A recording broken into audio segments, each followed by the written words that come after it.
welcome Tom Kinney as our speaker. Tom has been a staple of this congregation long before I discovered that there was any such thing as Unitarian Universalists, which was in 2010. As a matter of fact, he and his wife Shirley played a major part in the birth of this fellowship. Tom and his wife Shirley retired to Ottoman in 1989. Tom previously served as a general manager, car line chief engineer, a GM, car line chief engineer. Tom and Shirley also owned and operated a luxury residential design and construction business in Michigan, specializing in solar homes. And prior to helping create the UUFR, Tom and Shirley were members of their Birmingham Bloomfield UU Church. Let's welcome Tom.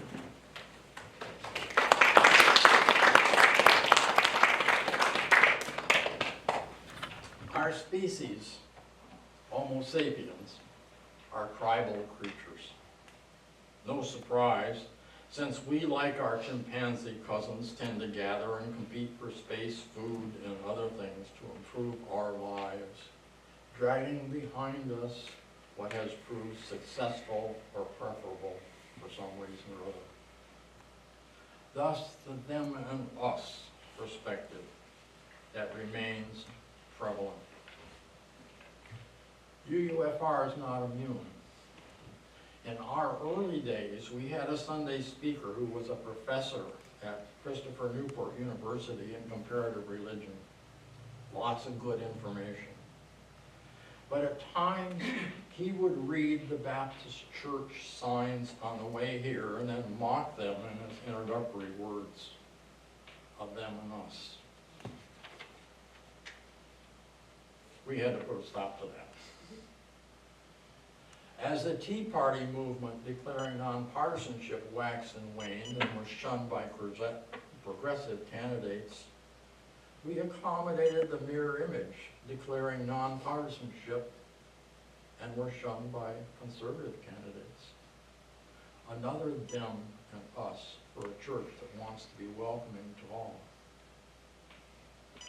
Perhaps the most strongly them and us in our communities is what we have come to label racism. Whereas one has to open one's mouth to be tagged as a conservative or progressive, that's not necessary for black or white. The Ottomans went north to what was Yugoslavia and beyond to capture workers and populate harems. Thus the Slavs and the word slaves had entered the language. The British and Portuguese were the prime carriers of black slaves to the New World, which gave us the black-white divide, more distinctive than some other slave societies. No words necessary to recognize them. Those of us who have had the privilege or luck of having worked or traveled to many parts of the world, living with the locals, may have a somewhat different perspective on race. Imagine a tan artist's canvas the size of the world map.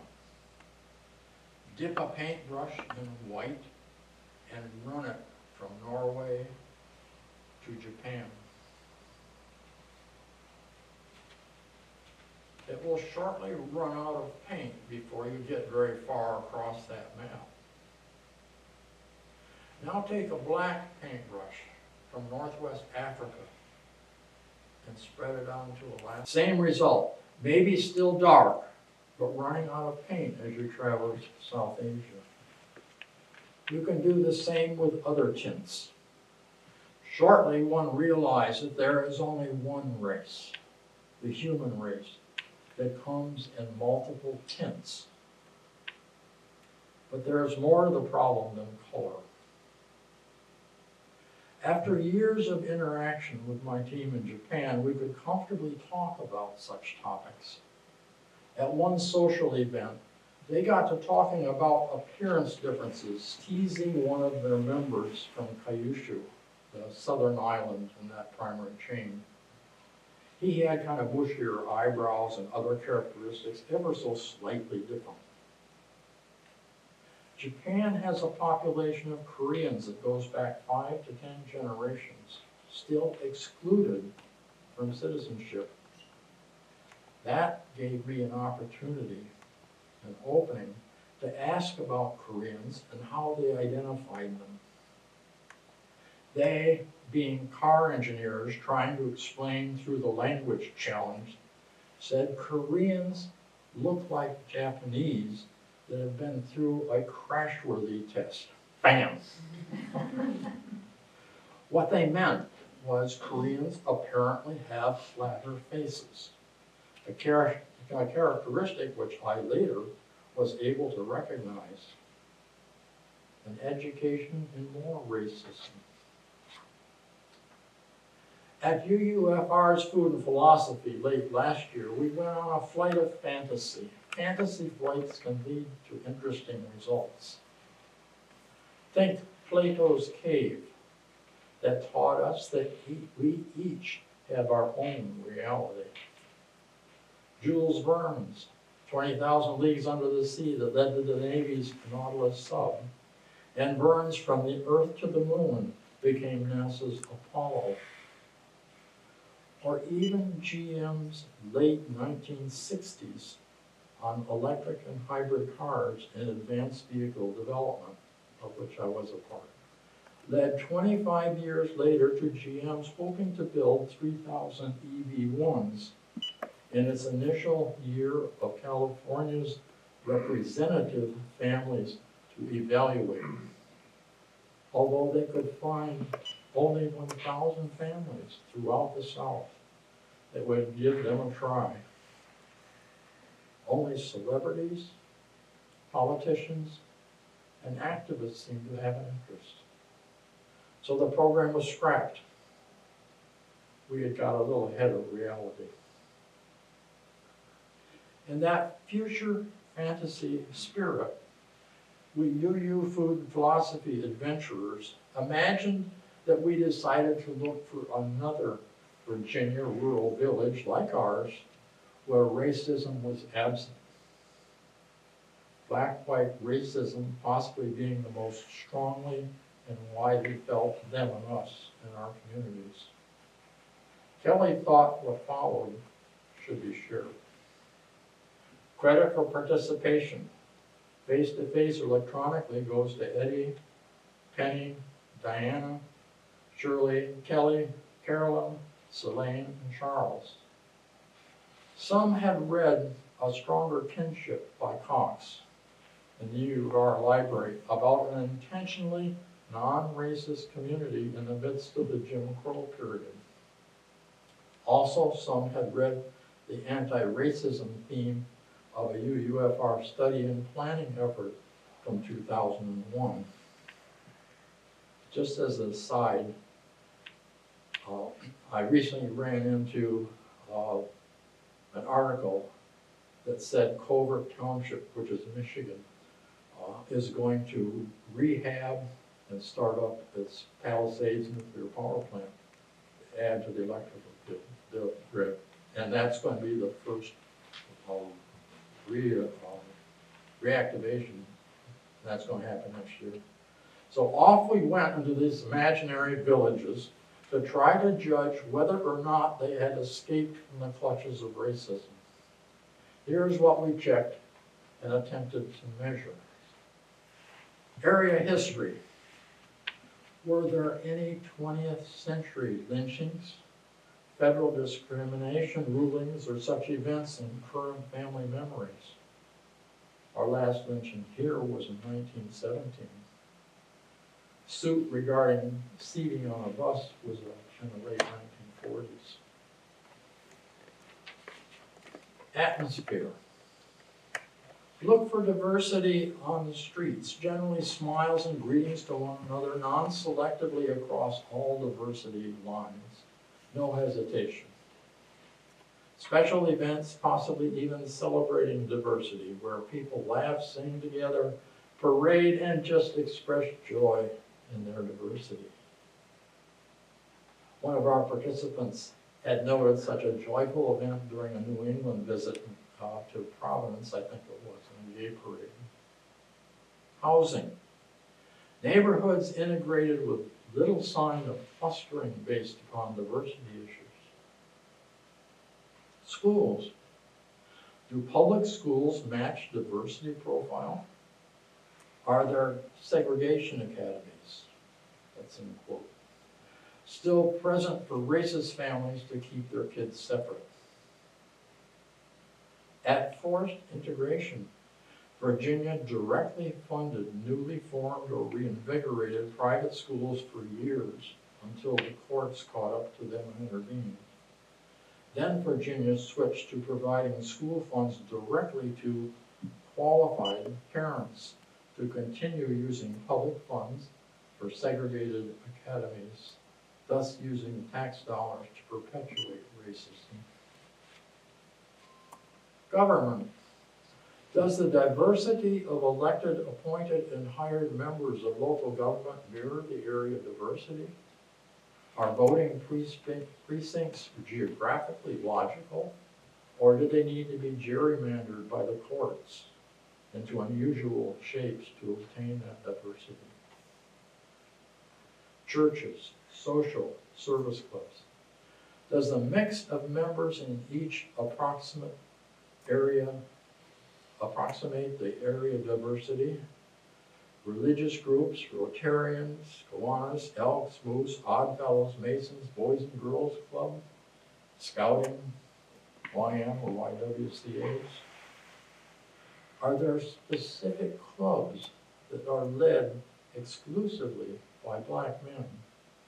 Or churches led exclusively by white women? Or any other such groups that seem to counter the goals of diversity? Restaurants, bars, gathering locations such as parks and playgrounds. Does the group in attendance reflect the community diversity? Local newspapers. Is diversity evident in reports and photos of local events, community gatherings, traditional pageants, public and private school activities, even obituaries? Examples might be the Holly Ball or Oyster Festival, high school sports teams. How about the workforce? Is diversity apparent at all levels, top management to menial labor, large businesses to lawn mowing to trash pickup? And in general, does the general visible population exhibit in their personal friendships, couples, small groups, or various activities, or just being together project a mix of diversities rather than the opposite? In a non-racist community, mixed marriages would be a non-issue. Ads, TV, movies would not be racially or gender targeted. Voting rights as an issue would disappear. And the talk of ethnicity and gender of candidates would seem as silly as their preference for jelly beans versus broccoli. Most UUs do what they can to ease the divide, little personal things, like making sure you greet Walmart checkout persons by name and thank them for helping. You may know Karen at McDonald's window number 2. She has a daughter who has a car like ours. Just a few words between us here and there may be meaningful to both. There are a few UUs here that occasionally drive through McDonald's. Aren't there? Or maybe a spouse that craves McNuggets. And maybe a large Dr. Pepper too. If you're outgoing or not, strike up a conversation with just words to acknowledge another's presence. Some of us, when a worker or a team stops by the house, first step is to say, "What's your name?" "Mine is," to each member of the crew. As an ex-residential builder with teams of subcontractors, I know it makes a difference, whether it's crossing racial lines or not. Kelly suggested this imagined hunt for a non-racist community could be an interesting and valuable talk, possibly helpful in measuring racism in our community and moving toward its elimination, target by target, step by step. Obviously not in our lifetime, but in the lifetime of UUFR. Now, the most important part of this talk is to listen to your thoughts, aspirations, and ideas as we move toward escaping racism.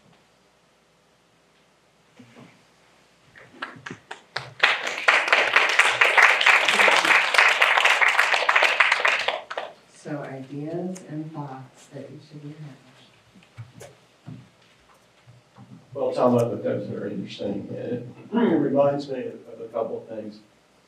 About 20 years ago, a friend of mine, Lonnie Guinier, who's dead now, who was appointed by Bill Clinton to be head of the Civil Rights Division.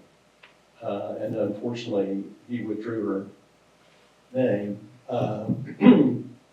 which he and I talked about later, and he said that was a mistake. But anyway, she gave a speech, the reason I'm thinking about it, making the exact same points you're making. She had a data about television shows that percentage of certain shows watched overwhelmingly by black audiences, percentage watched by white audiences. So, and a lot of other examples of cultural isolation, that even though the numbers, as you say, are much better, we still have this deeply embedded problem of cultural isolation. How to get past it? I think economics has something to do with it. The law has something to do with it, but it's a problem. It's a deep-seated problem. So it's not going to be in our lifetime. I agree with that, but maybe someday.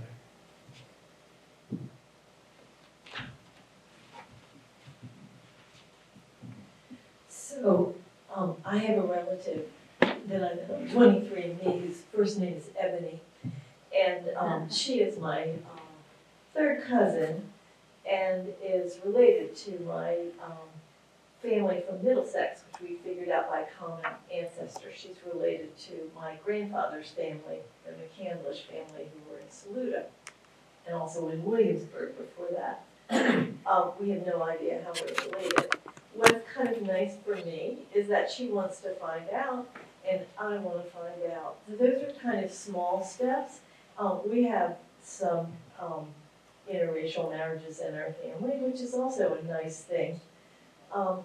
But obviously, she's cautious with me. I'm probably cautious with her, because we're strangers, but we're relatives, and it's nice to be relatives.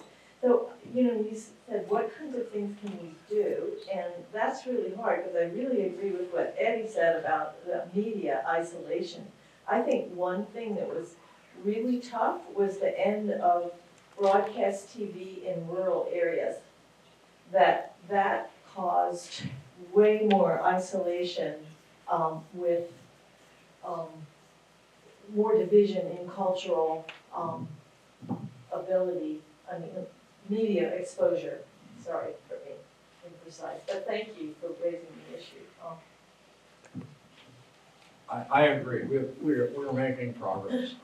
I have 10 nieces and nephews, and I have 2 mixed marriages in that group. So we're making progress.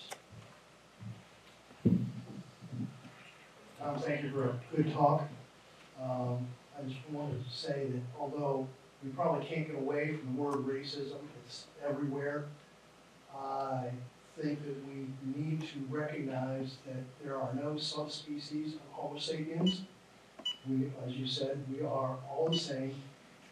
We come in different colors based on where our ancestors were hundreds or even 1,000 years ago. And one of the things, among many things, skin color was adapted to where our ancestors lived at that time, because they probably didn't venture more than 20 or 50 miles from where they were born. Those of us that suffer skin cancer today because we live too far south here, know about that kind of thing.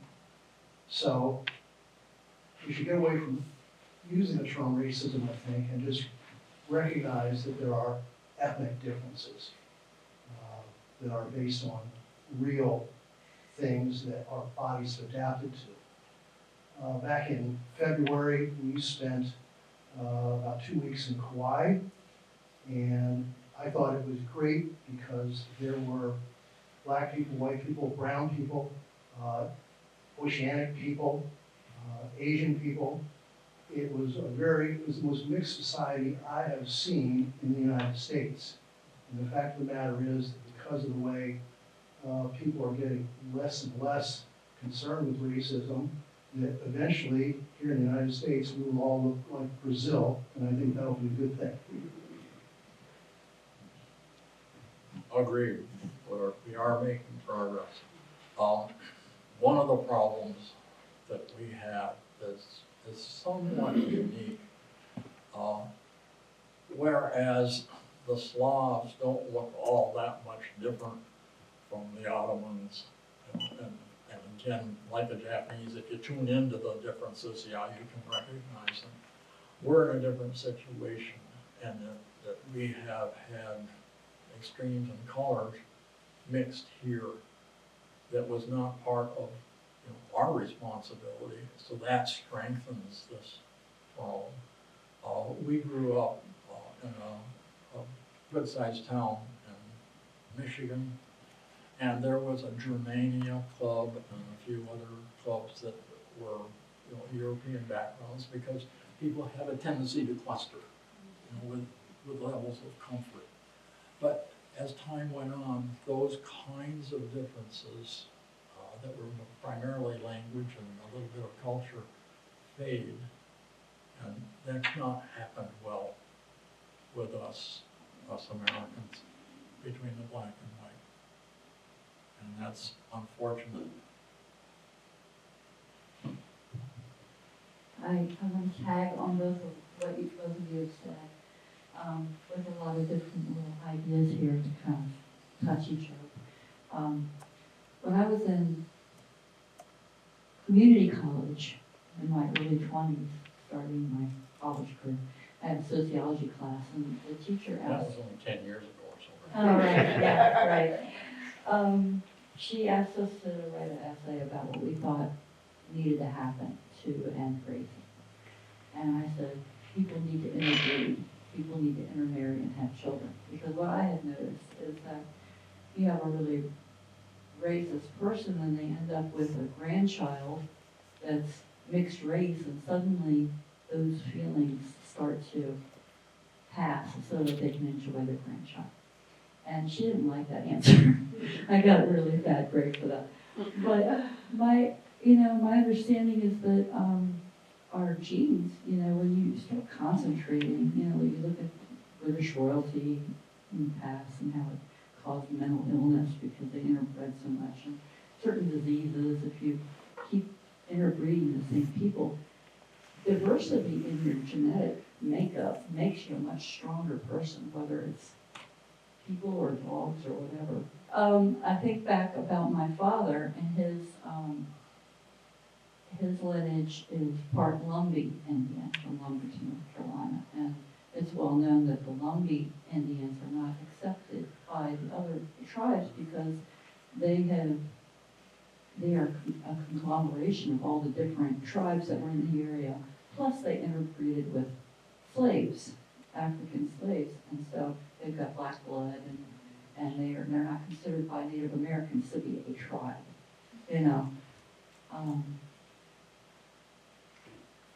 But I think that there is power in awareness and in consciousness and in teaching people about the benefits of diversity in your genetic code, and as people blend more and start looking more like he was talking about the Brazilians that kind of are blended of everybody together. That are going on. On November 3rd, your trustees will make a presentation to bring you up to speed on is happening with Servetus and our other endowments that are addressing the problems of race and poverty, which unfortunately in this area are tied pretty closely together.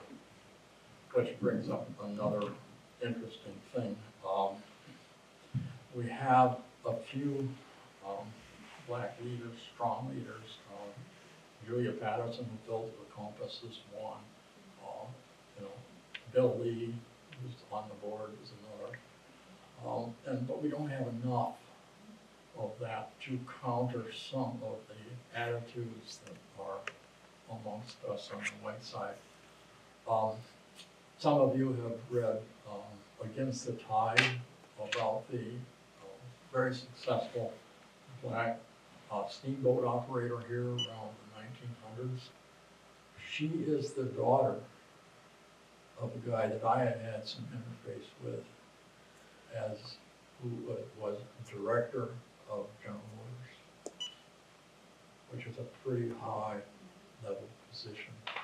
But if we have more black people like that, that are obviously highly respected, that's going to help, I think, in some of the whites who don't think that's possible. And if they haven't had that exposure,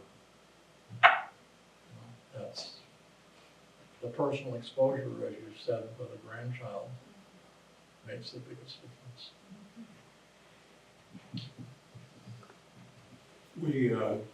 When it comes to racism, there's some real bad news that everybody probably knows but doesn't think about. If you want to find a pure Homo sapien, you're going to have to go to Africa. Because the northern Homo sapiens interbred with the Neanderthals, and the Asian Homo sapiens interbred with the Denisovians.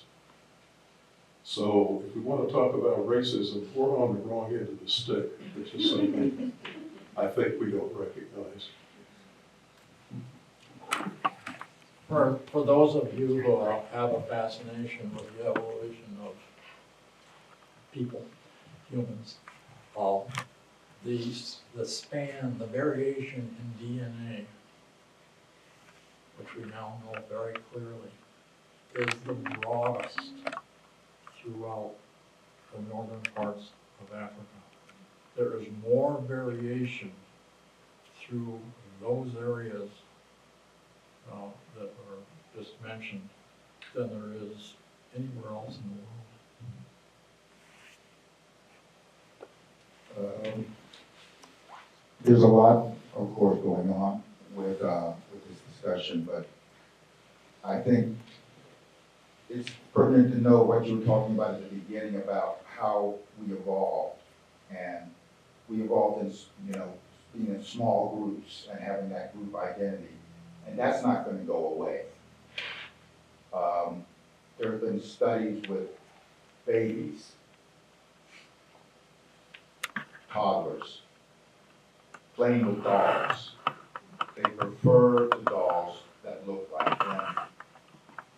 And there have been studies where they've given dolls with a different color, and those dolls are always kind of like the ones that are being mistreated in the games.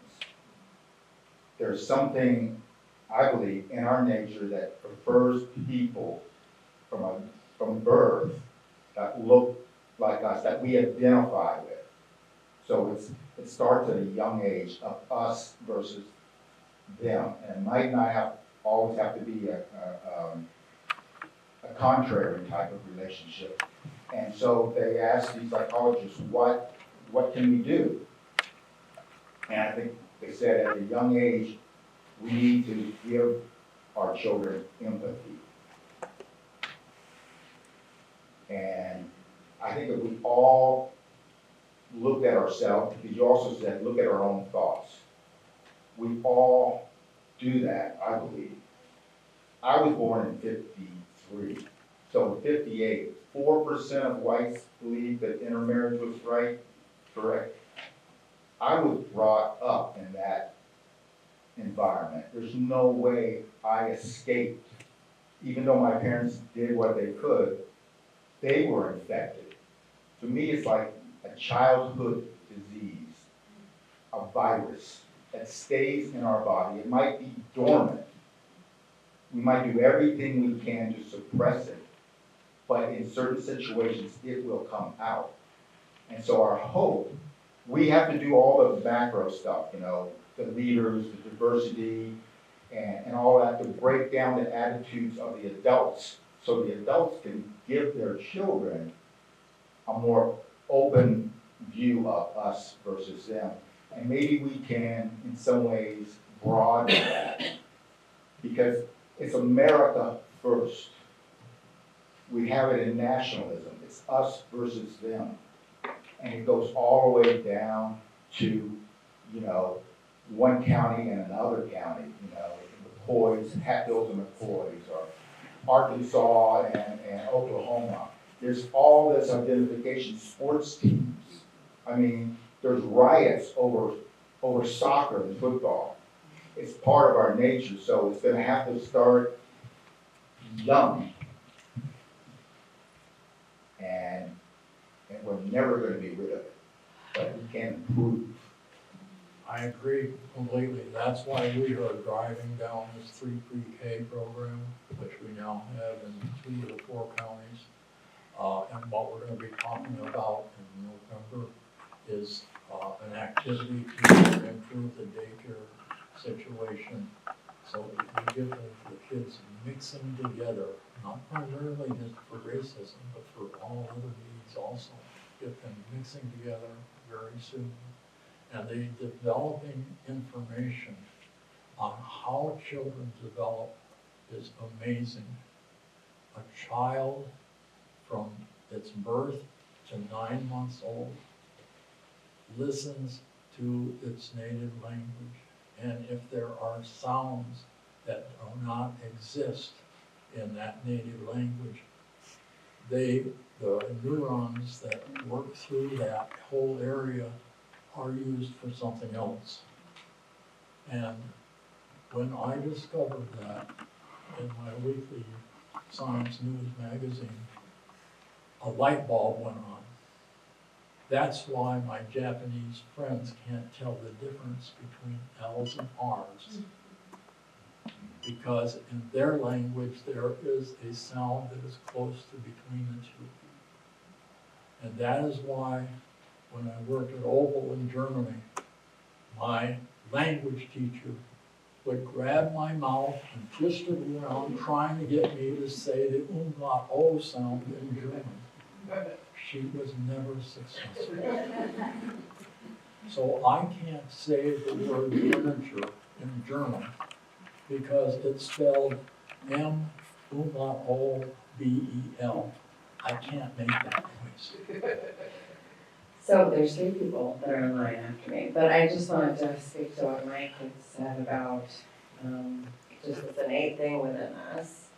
And if you think about what we do, I don't necessarily think it's good or bad, but like some of the kids' exercises for brain development, all right, put all the triangles together, wear all the circles, you know, we're encouraging this ability to, I don't know if you call it ability, but we're encouraging this thing in our brains to distinguish differences between people. And I don't necessarily think that's bad. It ties into what I was going to say earlier, which was when I was in graduate school and took a course on racism. I was really upset to find out that all of us are racist in different ways, because of course, well, I'm racist. But this idea, obviously, okay, so if you think one race is better than another, or it should have more opportunities, that is clearly a form of racism. But so is thinking we're all the same. We do all have differences. And I think that part of the solution is honoring those differences and learning about those differences and valuing those differences. And, you know, but I just think that's something to keep in mind. I had a dream a couple of nights ago that offers a solution to this problem. I'm happy to share with you.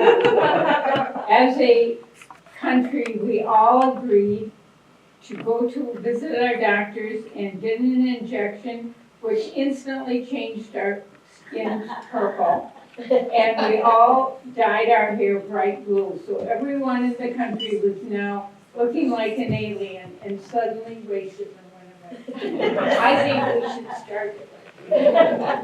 Well, it's gonna, the idea that we're somewhat tribal and feel connected with groups is certainly true. It's gotta be somewhat instinctive.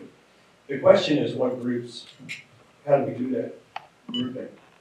I remember talking to my constitutional law class one time and said, imagine that you're in a Paris restaurant, you're in a very cosmopolitan place, and you see families around the room, Black families, Hispanic families, families from different countries.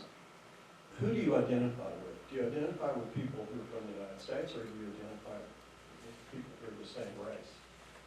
If you identify racially or by religion, I think those fault lines are the most dangerous, the most ones likely to result in hatred and maybe violence in the case of religion.